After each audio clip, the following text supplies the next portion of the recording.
Class 7th इस video में हम देखेंगे चैप्टर नंबर 8 कंपेयरिंग क्वांटिटीज की एक्सरसाइज 8.1। तो 8.1 एक्सरसाइज के अंदर हमारे पास जो पहला क्वेश्चन है वो है find the ratio of. Means हमारे पास कुछ पार्ट्स दिए हैं, उनमें हमको क्या फाइंड आउट करना है, रेशो। तो पहले आप समझोगे कि रेशो होता क्या है। तो रेशो इज द रिलेशनशिप और comparison between two numbers of the same unit. Means ratio हमको संबंध बताता है या फिर रिलेशनशिप बताता है या फिर दो नंबर्स के बीच में कंपैरिजन करता है, तुलना करता है। लेकिन वो दोनों नंबर्स कैसे होने चाहिए, सेम यूनिट के होने चाहिए। जैसे यहाँ पर आपको दिख रहा होगा इन दोनों की जो यूनिट्स हैं वो सेम नहीं है। यहाँ पर है रुपीज़ और यहाँ पर क्या है, पैसे। तो सबसे पहला काम हमारा क्या होगा कि इन दोनों की जो यूनिट्स हैं उनको हम सेम करेंगे।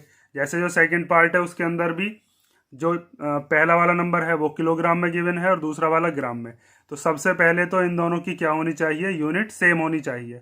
अगर यूनिट सेम हो जाती है फिर रेशो हमको ये बता देता है कि एक क्वांटिटी मींस एक नंबर दूसरे वाले से कितना बड़ा है या फिर दूसरा वाला नंबर पहले वाले नंबर से कितना छोटा है।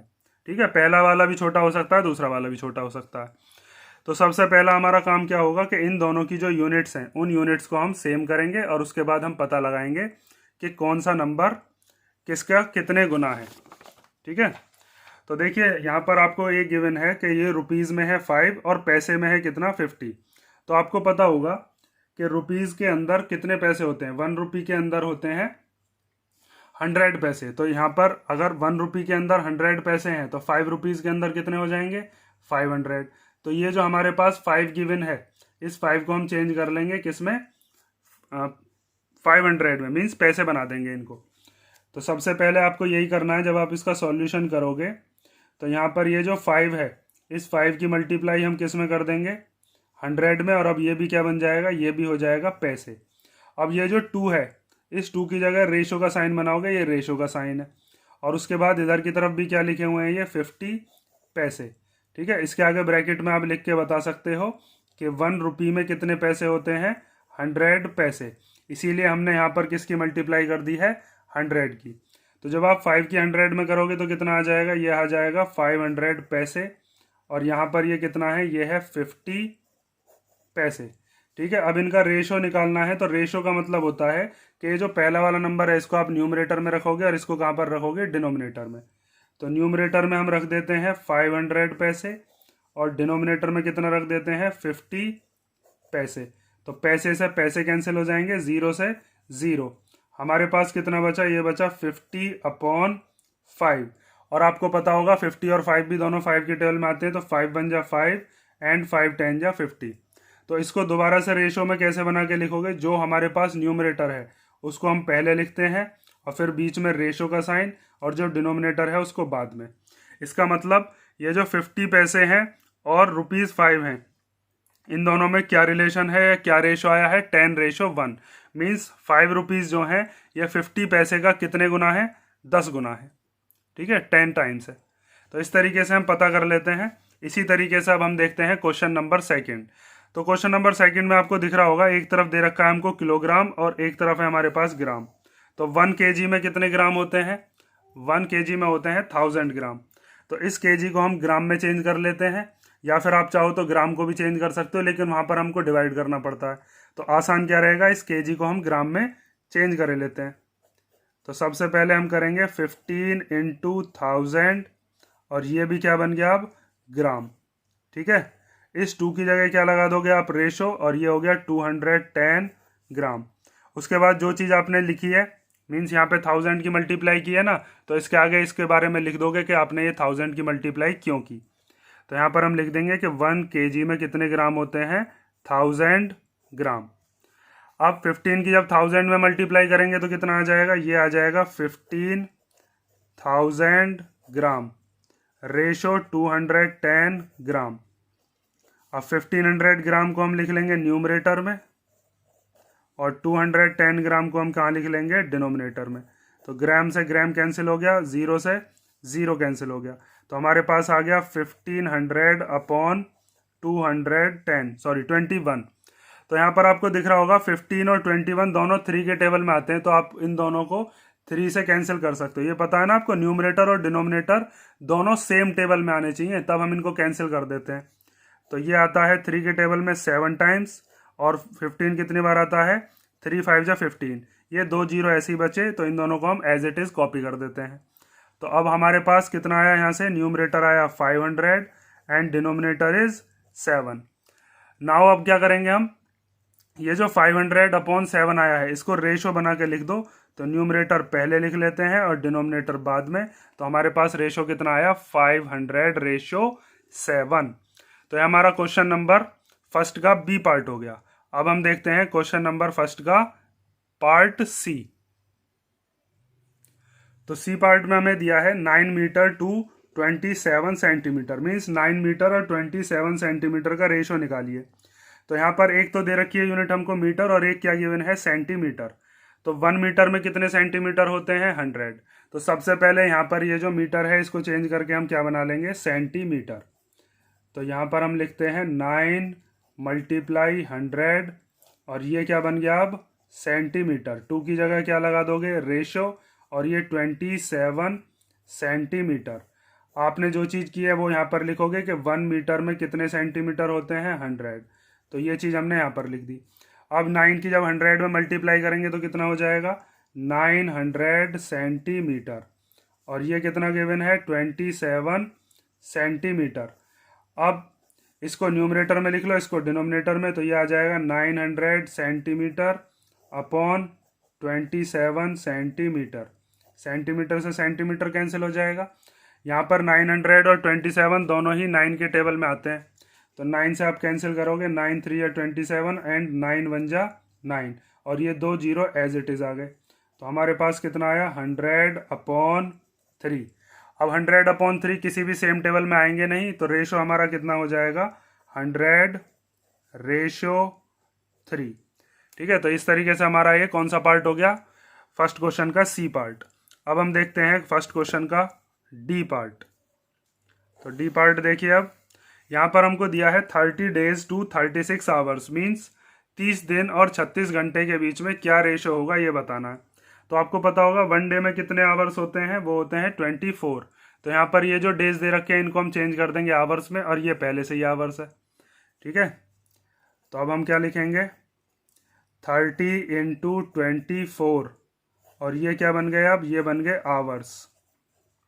2 की जगह क्या लगा लेंगे, रेशो, और यहाँ पर क्या आ गए, 36 आवर्स। अब यहाँ पर आपने जो चीज़ लिखी है, डेज को आवर्स में चेंज किया है, तो यहाँ पर आप लिख दोगे कि 1 डे में कितने आवर्स होते हैं, 1 डे = 24 आवर्स। ठीक है, अब इस 30 की 24 में मल्टीप्लाई कर लो। तो मल्टीप्लाई जब हम करते हैं तो 0 को तो एज इट इज़ लिख लेते हैं, और 3 4 जा 12 का 2 कैरी 1, 3 2 जा 6, और 1 जो कैरी लिया था वो कितना हो गया, 720 आवर्स। ठीक है, सिंपल मल्टीप्लाई भी करके देख सकते हो आप। और रेशो 36 आवर्स। तो हम न्यूमरेटर में लिख लेते हैं 720 आवर्स, और डिनोमिनेटर में क्या लिख लेते हैं, 36 आवर्स। ठीक है, आवर्स से आवर्स कैंसिल हो गए। अब 36 और 720 इन दोनों को आप चाहो तो 2 से कैंसिल कर लो, 4 से भी कैंसिल हो जाएंगे, 6 से भी, 12 से भी हो जाएंगे, या अगर आपको 18 का टेबल आता है तो 18 से भी हो जाएंगे, किसी भी टेबल से कर सकते हो। मान लो मैं 12 से करता हूँ, तो 12 3 जा 36, और 12 6 जा 72, और क्या बचा, ये वाला 0। तो हमारे पास कितना आया, 60/3। अभी ये और ज़्यादा सिंपलेस्ट फॉर्म में हो जाएगा, तो 3 1 जा 3, और 3 2 जा 6, और 0 एज इट इज़ आ गई। तो यहाँ पर हमारे पास कितना आया, 20/1।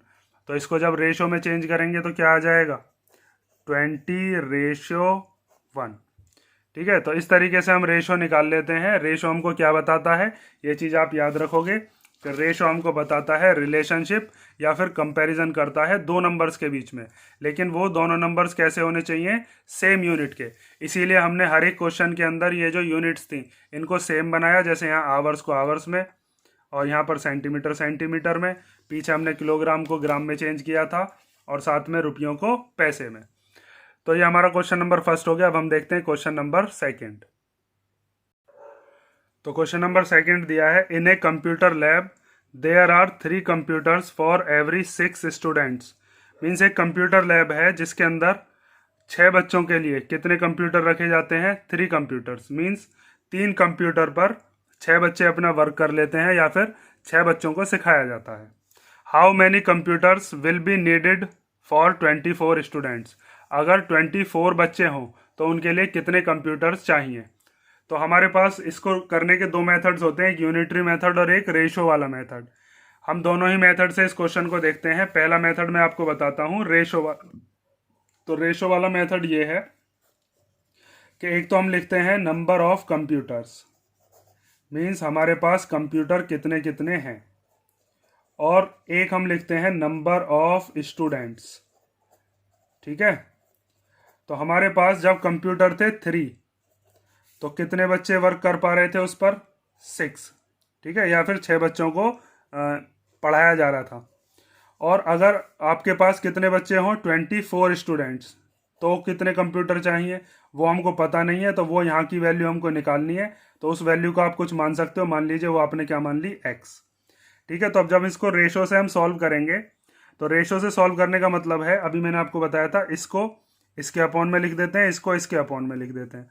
ठीक है, तो अब इसका जब हम सॉल्यूशन करेंगे, 3 के अपॉन में लिख लेते हैं 6 और x के अपॉन में क्या लिख लेते हैं, 24, और इक्वल टू बीच में, क्योंकि ये दोनों ही रेशोज कैसे हैं, इक्वल। तो आप यहाँ से भी पहचान कर सकते हो कि जब बच्चे 6 थे तो उस टाइम पे हमें कंप्यूटर कितने चाहिए थे, 3, मीन्स आधे हमको कंप्यूटर चाहिए। तो अब यहाँ पर हमारे पास कितने स्टूडेंट्स हैं, 24, तो आधे कंप्यूटर चाहिए, मीन्स 12 चाहिए। या फिर ऐसे सोच सकते हो, 6 में किसकी मल्टीप्लाई करें कि 24 आ जाए, 4 की, तो ऊपर भी 4 की कर दो, तो 3 4 जा कितना हो जाएगा, 12। इसको हम रेशो से कैसे सॉल्व करके दिखाएंगे वो भी चीज़ देख लो। ये जो 24 है, इस 24 को डिवाइड से कहाँ पर भेज देंगे हम, मल्टीप्लाई में। मीन्स ये जो डिनोमिनेटर है, डिनोमिनेटर को न्यूमरेटर में भेज देते हैं, क्योंकि हमें तो x की वैल्यू निकालनी है कि कितने कंप्यूटर्स हमें चाहिए। तो x को अकेला छोड़ना पड़ेगा इधर, ये जो डिवाइड वाला है ये इधर चला जाएगा मल्टीप्लाई में। तो इधर 3 मल्टीप्लाई 24 अपॉन में 6 इक्वल टू x। ठीक है, अब यहाँ से आपको दिख रहा होगा ये 6 और 24 दोनों सेम टेबल में आते हैं, या फिर ये 3 और 6 को भी काट सकते हो आप। तो 6 1 जा 6 और 6 4 जा 24। तो हमारे पास ऊपर न्यूमरेटर में क्या बचा, 3 और 4। तो 3 इंटू 4 कितना हो गया हमारे पास, 3 4 जा 12।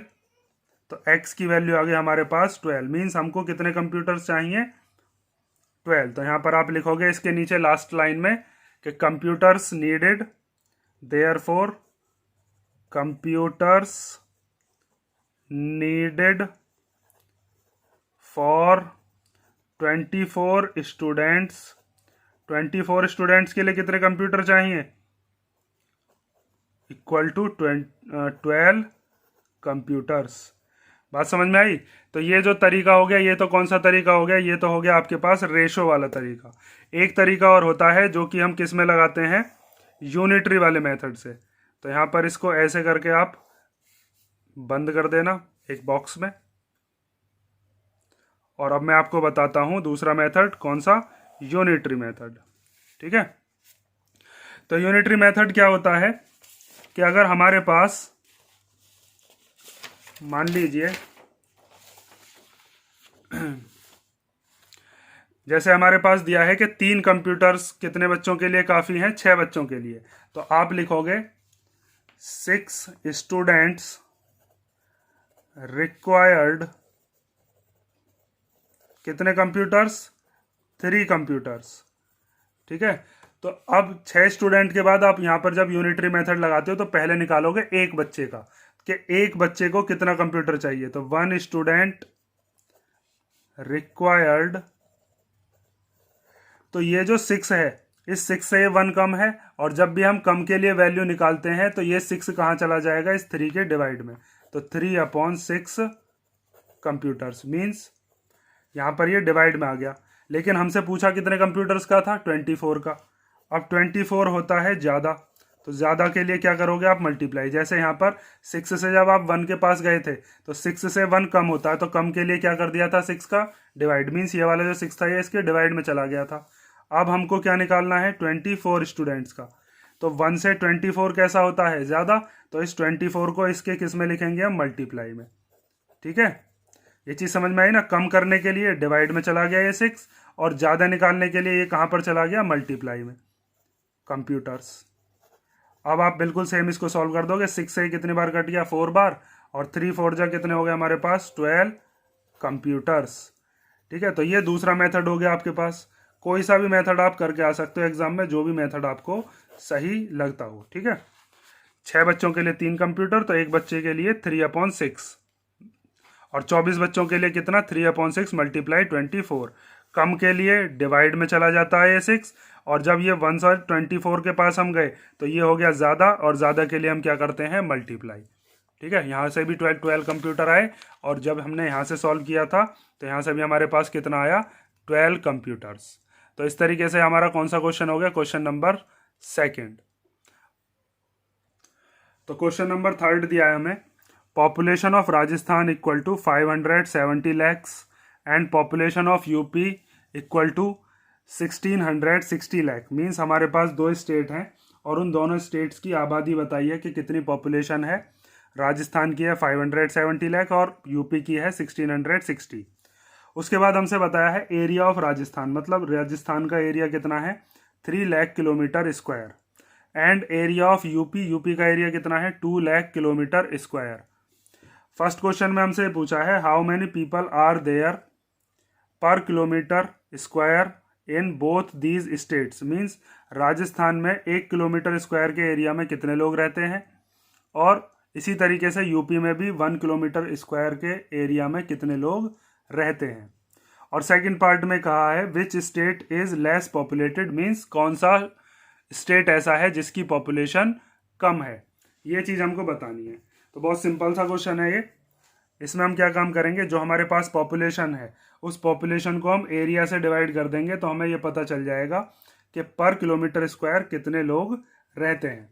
तो देखो अब इसको कैसे सॉल्व करना है। सबसे पहले हम निकालते हैं नंबर ऑफ पीपल पर किलोमीटर स्क्वायर इन राजस्थान। तो राजस्थान में कैसे निकालेंगे हम, जो हमारे पास राजस्थान का पॉपुलेशन है वो कितना है, 570 लैक्स, और उसके बाद हमको राजस्थान का जो एरिया है वो कितना बताया है, 3 लाख किलोमीटर स्क्वायर। ठीक है, तो आप जब इस 3 से इसको कैंसिल करोगे तो 3 के टेबल में 570 कितनी बार आएगा, 3 1 जा 3, और 5 में से 3 गए तो कितने बचे, 2 2 और 7 कितने हो गए, 27। तो 3 9 जा 27 और 0, तो हमारे पास कितने लोग आए, 190 पर किलोमीटर स्क्वायर। ठीक है, ये चीज़ पता है ना आपको कैसे करते हैं, या फिर आप इसको डिवाइड भी करके देख सकते हो कि अगर आपके पास 570 है तो इसको 3 से डिवाइड कर लेना, 3 1 जा 3, कितना बचा 2, ऊपर से 7 उतार लो तो 3 9 जा 27, ऊपर से क्या लेंगे अब हम 0, तो 3 के डेल में 0 नहीं आता तो ना जाने की 0, यही हमारा आंसर आ गया। कितना आया, 190, तो वो हमने यहाँ पर लिख दिया। इसी तरीके से राजस्थान के बाद दूसरा स्टेट कौन सा दिया है, यूपी। अब हम उसका निकालते हैं। तो अब नंबर ऑफ पीपल पर किलोमीटर स्क्वायर इन यूपी। तो यूपी की पॉपुलेशन कितनी थी, यूपी की पॉपुलेशन दे रखी है 1660 लैक्स, तो वो लिख देते हैं 1660 लैक्स, और अपॉन में जो यूपी का एरिया है वो कितना है, 2 लाख किलोमीटर स्क्वायर, तो यहाँ से लिख देंगे 2 लाख किलोमीटर स्क्वायर। तो जब हम 2 से 1660 को काटेंगे तो 2 8 जा 16, और फिर 2 से हम 6 को काटेंगे तो 2 3 जा 6, और ये 0 एज इट इज़ आ जाएगा। डिवाइड भी करके देख सकते हो आप। तो यहाँ से हमारे पास कितना आया, ये आया 830 पर किलोमीटर स्क्वायर। मीन्स राजस्थान के अंदर 1 किलोमीटर स्क्वायर के एरिया के अंदर कितने लोग रहते हैं, 190। और इसी तरीके से अगर यूपी के अंदर देखें तो यूपी में पर किलोमीटर स्क्वायर में कितने लोग रहते हैं, 830। तो आप यहाँ से देखकर आसानी से ये बता सकते हो कि कौन सा स्टेट ऐसा है जिसकी पॉपुलेशन कम है। तो यहाँ पर कौन सा पॉपुलेशन कम वाला स्टेट है, राजस्थान। राजस्थान में कम लोग आए हैं 1 किलोमीटर स्क्वायर के एरिया में, यहाँ पर ज़्यादा आए हैं। तो यहाँ पर आप सेकंड का आंसर क्या लिख दोगे कि Rajasthan is less populated state. ठीक है, तो यहाँ से आपकी एक्सरसाइज हो गई एक्सरसाइज 8.1। नेक्स्ट वीडियो में हम देखेंगे एक्सरसाइज 8.2। और अगर आपको इस एक्सरसाइज के किसी क्वेश्चन में कोई दिक्कत आई हो, कोई प्रॉब्लम हो, तो कमेंट करके मुझे बता देना।